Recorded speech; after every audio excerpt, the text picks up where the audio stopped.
कुठलंही मगाशी मी सांगितलं, कुठलंही काम करत असताना आपण म्हणतो, की हां, नियोजनबद्ध झालं पाहिजे. मुलांना शाळेत जायचं असेल तरी परंतु आपण नियोजन करतो. 7:30ला जायचंय ना, मग आपण या टायमिंगला हे केलं पाहिजे, ते केलं पाहिजे. आपलं एक नियोजन बनलेलं असतं. त्याच पद्धतीने पहा आपल्याला 5 पिलरची गरज आहे. तर जागतिक आरोग्य संघटना काय सांगतेय? आपली ही जीवनशैली जगत असताना पहा 5 पिलरची खूप गरज आहे. वेळच्या वेळेला हे कोण सांगतंय? जागतिक आरोग्य संघटना सांगते. वेळच्या वेळेला जेवण करणं गरजेचं आहे. आपण करतो का? हे पण आपल्याला माहिती असणं गरजेचं आहे.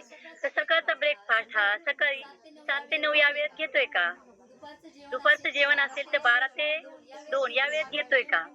आणि संध्याकाळचं जेवण असेल तर 7 ते 8 या वेळेमध्ये घेतोय का? कुठेतरी आपली धावपळीची जीवनशैली असल्यामुळं आपल्याकडे जेवणाचं टायमिंग ठरलं जात नाही आणि नक्कीच आपण त्यावर दुर्लक्ष करतो आणि कुठेतरी आपल्याला मिसमॅच होतं. तर आपण ते थोडंसं लक्ष देणं गरजेचं आहे, की वेळच्या वेळेला जेवण करणं गरजेचं आहे. रेग्युलर एक्सरसाइज करतोय का? स्वतःसाठी पहा, मगाशीच मी सांगितलं स्वतःसाठी वेळ आपण किती देतो आणि एक्सरसाइज करतो का रोज?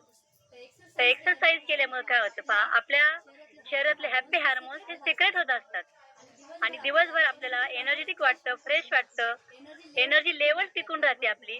आणि तिसरा जो आहे पहा रेस्ट अँड रिलॅक्सेशन म्हणजे झोप. झोप ही स्त्रियांसाठी जर म्हटलं तर 7 ते 8 तास झोप असणं गरजेचं आहे आणि पुरुषांना 6 ते 7 तास झोप असणं गरजेचं आहे. ती आपण घेतो का?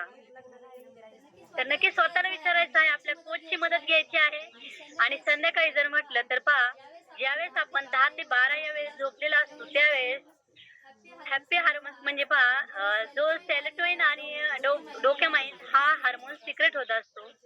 तर ही झोप एकदम योग्य वेळेची आहे. तर नक्कीच त्यावेळेस जर आपण झोपलो तर हा हॅपी हार्मोन सिक्रेट होतो आपला आणि आपली झोप चांगली होण्यासाठी मदत होते आणि ब्रह्ममुहूर्तावरती आपण 4 ते 5 या वेळेमध्ये नक्कीच उठू शकतो, अलार्मचा आवाज न लावता. आणि हा 5वा जो आहे 4था जो आहे पहा रेस्ट स्ट्रेस मॅनेजमेंट म्हणजे आपण टेन्शन घेतो प्रत्येक कामाचं. तर प्रत्येक कामामध्ये पहा जर आपण म्हटलं तर पॉझिटिव्ह विचार करणं गरजेचं आहे. 2 विचार असतात पहा. ब्रेनला पहिलं पॉझिटिव्ह आणि निगेटिव्ह नकारात्मक. म्हणजे 2 विचार असतात. तर आपण सर्वप्रथम कुठलाही विचार करत असताना आपण या कम्युनिटीत आलो आहोत. परंतु हा पॉझिटिव्ह विचार करणं गरजेचं आहे. कुठलाही आपण जर संकल्प करून आलेलो असू किंवा गोल पकडून आलेलो असू, की आपल्याला मला ह्या हेल्दी कम्युनिटीत काय पाहिजे? काय हवं आहे?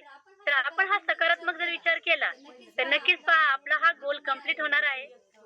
म्हणजे कुठलाही विचार करत असताना पहिला पॉझिटिव्ह विचार करणं गरजेचं आहे. आपण म्हणतो होईल का? कसं शक्य आहे? त्या प्रत्येक व्यक्ती वेगवेगळी आहे आणि प्रत्येक व्यक्तीचा रिझल्ट सुद्धा वेगवेगळा आहे. तर आपण हा कुठलीही गोष्ट असेल पहा, तर सकारात्मक घेणं गरजेचं आहे. आणि 5वा जो पिलर आहे पहा, आपण 4 पिलर करतो. परंतु 5वा पिलर सुद्धा तितकाच महत्त्वाचा आहे. जसं पहा, थोडक्यात उदाहरण जर द्यायचं म्हटलं, साधं सिंपल उदाहरण आहे. घर ज्या पद्धतीने आपण बांधतो, 4 भिंती आणि छत यापैकी पहा एक जरी पिलर कमी असेल तर आपलं घर पूर्ण होऊ शकत नाही. त्याच पद्धतीने आहे.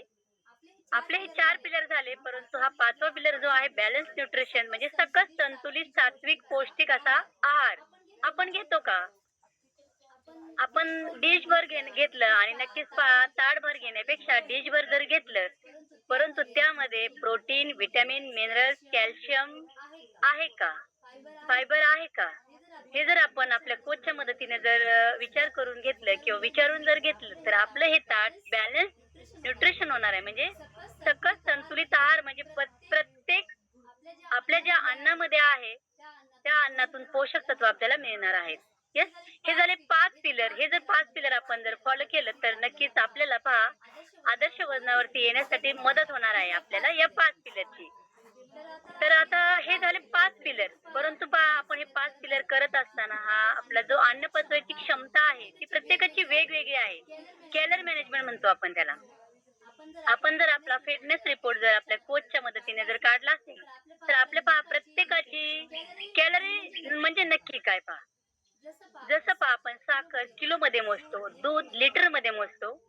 प्रत्येक जे आपण असेल, फळ असेल, त्याचं जे मापक आहे, तर वेगवेगळं आहे मोजण्याचं. त्याच पद्धतीने पहा, आपलं हे कॅलरी मोजण्याचं हे मापक आहे.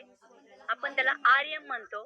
ही प्रत्येकाची पचवायची क्षमता, याला म्हणतो पचवायची पचवायची क्षमता, आपल्या शरीराची पचवायची क्षमता किती आहे?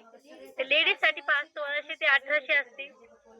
जेंट्स साठी जर म्हटलं तर 2000, 1800 ते 2000 या रेंज मध्ये असते. तर नक्कीच पहा, आपली ही अन्न पचवायची क्षमता ही वेगवेगळी आहे. तर दिवसभरामध्ये जर आपले जर 1600 जर अन्न पचवायची जर लेडीजचं जर असेल, तर आपण अन्न दिवसभरामध्ये 1600 कॅलरीज घेतोय का? म्हणजे प्रत्येक अन्नामधून किती कॅलरीज आपल्याला मिळतील? तर सकाळी पहा आपण किती अन्न घेतो, दुपारी किती घेतो, संध्याकाळी किती घेतो, यावरती आपल्याला कॅलरी मॅनेजमेंट आपल्याला ठरवता येतं. म्हणजे वजन कमी करण्यासाठी असेल, वजन वाढवण्यासाठी असेल, आदर्श वजनावर येण्यासाठी असेल, तर आपल्याला कॅलरी मॅनेजमेंट गरजेची आहे. हेच तर आपण पाहूयात पहा, आपण जी थाळी घेतो, मी तुम्हाला आत्ताच सांगितलं की देशभर थाळी घेतो किंवा ताट भरून घेतो. परंतु त्या ताट भरून घेण्यामध्ये सुद्धा आपण काय घेतोय? भाजी किती प्रमाणात घेतोय? प्रोटीन किती प्रमाणात घेतोय? जर म्हटलं तर 35 ते 40 ग्रॅम आपल्याला फायबरची दिवसभरामध्ये गरज आहे. साधं सिंपल जर उदाहरण म्हटलं तर आपलं जर वजन 50 किलो जर असेल, तर आपल्याला 150 म्हणजे 50 × 3 म्हणजे 3 पटीने आपल्याला सॅलड घेणं गरजेचं आहे. तर फायबर काय करतं? आपल्याला अन्न पचवायची क्षमता वाढवतं आपलं, आणि जे आपण रोज झाडून घेतो त्या झाडून घेण्यासारखं आपलं काम हे फायबर करत असतं. म्हणजे पहा, आपल्याला अन्न पुढे ढकलण्यासाठी मदत करत असतं. म्हणून आपल्याला कोच वारंवार सांगतात की आपण फायबर घ्या. अगोदर जेवणाच्या अगोदर सॅलड घ्या, काकडी घ्या, गाजर घ्या. 7 प्रकारचे आपण सॅलड घेऊ शकतो. म्हणजे आपल्याला जो आवडेल तो त्या पद्धतीने आपण घेऊ शकतो. तसेच प्रोटीन पहा, आपल्याला 25% प्रोटीनची गरज आहे. फळ 10% म्हणजे फ्रूटची 10% ची गरज आहे, आणि व्हेजिटेबल असेल ते 40% मध्ये आपल्याला पहा गरज आहे. तर हे झालं पूर्ण पहा, याचा फोटो काढून घेऊ शकतो. कोचच्या मदतीने आपल्याला गाईडन्स, आणखी आपल्याला खूप सुंदर असं गाईडन्स आपले कोच करतात. तर पहा, मी तुम्हाला आता मग असे सांगितलं कॅलरी मॅनेजमेंट काय आहे. तर हा आपण चार्ट पाहू शकता. जेव्हा आपण साधा सिंपल ब्रेकफास्ट करतो सकाळी मॉर्निंगला, तर त्यावेळेस नक्की पहा, आपला या कम्युनिटीत येण्या अगोदर किंवा अजूनही काही व्यक्तींचा हा ब्रेकफास्ट आपला असेल.